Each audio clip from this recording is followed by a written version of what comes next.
कहानी हम सुनाते हैं आज।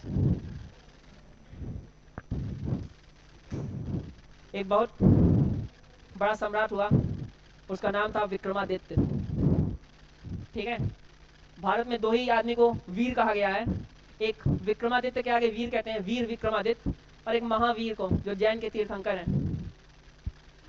विक्रमादित्य का जो राज्य था उसका एक नियम था, बहुत ही प्रभावशाली राजा था, बहुत ही उदार, उसके अंदर हर गुण थे एक राजा के। उसका दरबार लगता था सुबह, और सुबह जब दरबार लगता था तो दूर दूर से लोग आते थे, उसको भेंट चढ़ाते थे। भेंट मतलब होता है कि राजा को कुछ भी दे दे, ठीक है, गिफ्ट देते थे। उसका क्या करता था वो, जो भी उसको भेंट मिलता था, बगल में उसका मंत्री होता था, मुस्कुरा के लेता था, मंत्री को दे देता था, वो अपना ठिकाने पे लगा देता था उसको। उसी में भेंट देने वालों में एक फकीर आता था। फकीर मतलब होता है एक भिखारी सा दिखने वाला आदमी। एक्चुअली वो लोग बहुत इनलाइटेंड होते हैं, इंटेलेक्चुअली बहुत इनलाइटेंड होते हैं, और ये समझते हैं कि पैसे वैसा रखने से कुछ खास है नहीं, मेन तो बुद्धि ही है। सन्यासी आप समझ सकते हैं।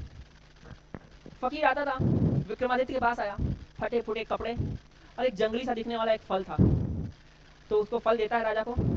विक्रमादित्य मुस्कुरा कर फल लेता है। फल जैसा कि उसका नियम था, वो फल लेता है, जंगली दिखने वाला फल। सोचता है कि ये भी देने के लिए इतना दूर से आने की क्या ही जरूरत थी, ठीक है। और फिर वो नोटिस भी क्यों करता है, क्योंकि एक भिखमंगे को कौन राजा नोटिस करता है। वो ऐसे दिया, मुस्कुरा के लिया, उदार था, ले लिया। ये सिलसिला 10 साल तक चला। 10 साल तक वो फकीर उसी टाइम पे हर दिन वही जंगली फल लेके आता था, विक्रमादित्य को देता था। विक्रमादित्य 10 साल तक ऐसे ही देता रहता था, पास करते रहता था। आज तक नोटिस नहीं किया था। क्यों ही नोटिस करता है एक फालतू आदमी को, क्यों? क्योंकि उसके पास तो हजारों में लोग आ रहे हैं, राजा है, हजारों में लोग आ रहे हैं। क्यों ही नोटिस करने वाली कोई बात भी नहीं है उसके अंदर, लेते गया।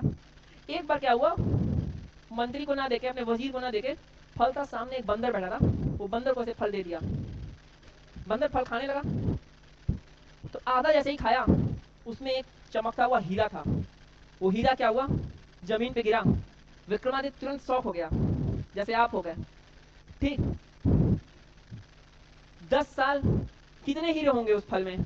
हर साल विक्रमादित्य तुरंत अपने वजीर को बुलाता है, बोलता है कि सारे वो फल कहाँ गए जो तुमको हम देते थे हमेशा।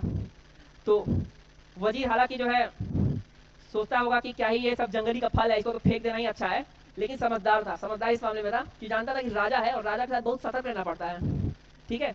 कहीं सतर्कता टूटी, प्राणी चल जाएंगे। तो वो क्या करता था, एक कोई होगा उसका कारखाना वगैरह, उसमें वो फल सारा फेंक देता था। विक्रमादित्य उस वजीर के साथ उस फल को जहाँ वो फेंकता था वहां जाता है, देखने जाता है। तो देखता है तो सारे उसमें हीरे ही हीरे। पहले तो बदबू आ रही होती है, गेट खोलता है, बहुत सड़ जाते हैं सारे फल, सड़ ही चुके होते हैं। लेकिन जब देखता है तो ध्यान सारे हीरे हीरे चमक रहे होते हैं, ठीक है। तो फिर वो फकीर को, अब वो सीरियस लेता है, अब समझता है, उसको होश आया।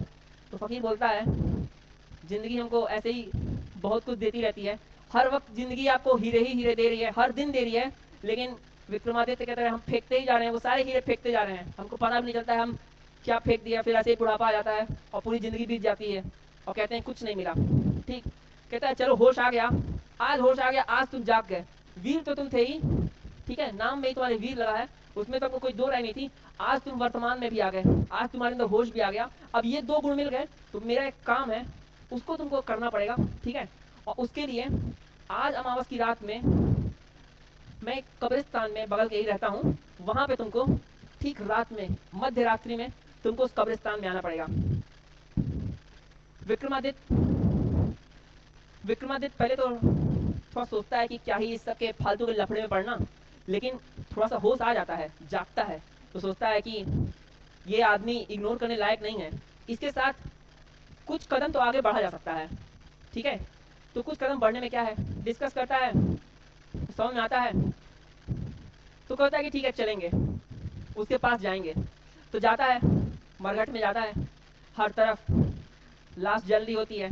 आज से पहले वो जानता भी नहीं था कि मरघट क्या होता है, मौत क्या होती है। बोलो। आज से पहले उसको कुछ नहीं पता था, ठीक है। सब कुछ एक सपना था, मौत क्या होती है तो किसी को पता भी नहीं होता है, जनरली सब लोग जानते भी नहीं है। लेकिन ये एक रियलिटी है कि जो इस दुनिया में आया वो तो जाएगा ही। ठीक। जाता है मरघट में, हर तरफ चीख पुकार, ठीक है, डर, डर लगता है।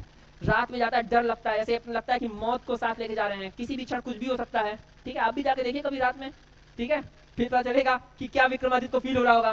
देखिए, डरता हर आदमी है। ठीक है, जो वीर है ना, बहुत ज्यादा वीर है ना, वो भी डरता है, जो कायर है वो भी डरता है, डरते दोनों हैं। ठीक है, लेकिन वीर के अंदर ये क्वालिटी होती है ना कि उसको डर लगेगा तो भी वो काम करेगा, ये होता है साहस। जो डरा ही नहीं ना, उसके अंदर वीरता भी नहीं है। जो डर के, अपने डर को ओवरकम करके, फेस करके जो वो काम कर रहा है ना, वो एक्चुअली वीर है। ऐसा नहीं कि आप पत्थर के हैं, आप पेड़ बन गए हैं, आपको डर ही नहीं लगता है, तो आप वीर भी नहीं है। वो जाता है, डर लगता है तो भी जाता है। देखता है सामने तांत्रिक बैठा है, हड्डी उड्डी काट रहा है, पूरे शरीर पे भस्म, एकदम नग्न बैठा हुआ है। ठीक है, बाल बड़े बड़े उगले निकले हुए हैं उसके। तो जाता है उसके पास। ठीक है, तो पूछता है, बुलाता है। तांत्रिक कहता है चलो आ तो गए हो, ठीक है, मैं एक तंत्र विद्या जगा रहा हूँ और उसमें तुमको एक काम करना पड़ेगा। क्या काम करना पड़ेगा? यहाँ से थोड़ी सी दूर पर जाओगे तो एक वृक्ष है और उस वृक्ष पर एक लाश लटक रही है।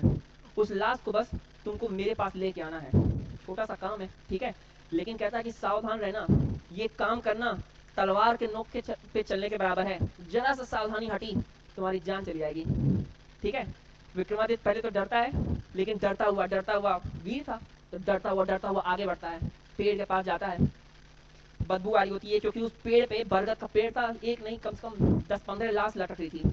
ठीक है, फिर भी वो उस लाश को देखता है, बहुत बदबू आ रही थी, थोड़ा डर भी लग रहा था। डरते हुए, कांपते हुए पेड़ के ऊपर उसके डाली पर चढ़ता है और फिर अपनी तलवार से वो लाश को काटना शुरू करता है, उसका रस्सी जो बटा रहता है। जैसे ही रस्सी काटता है, लाश नीचे गिरती है और हंसने लगती है। ठीक है, इसके बाद का कहानी बाद में सुनाएंगे।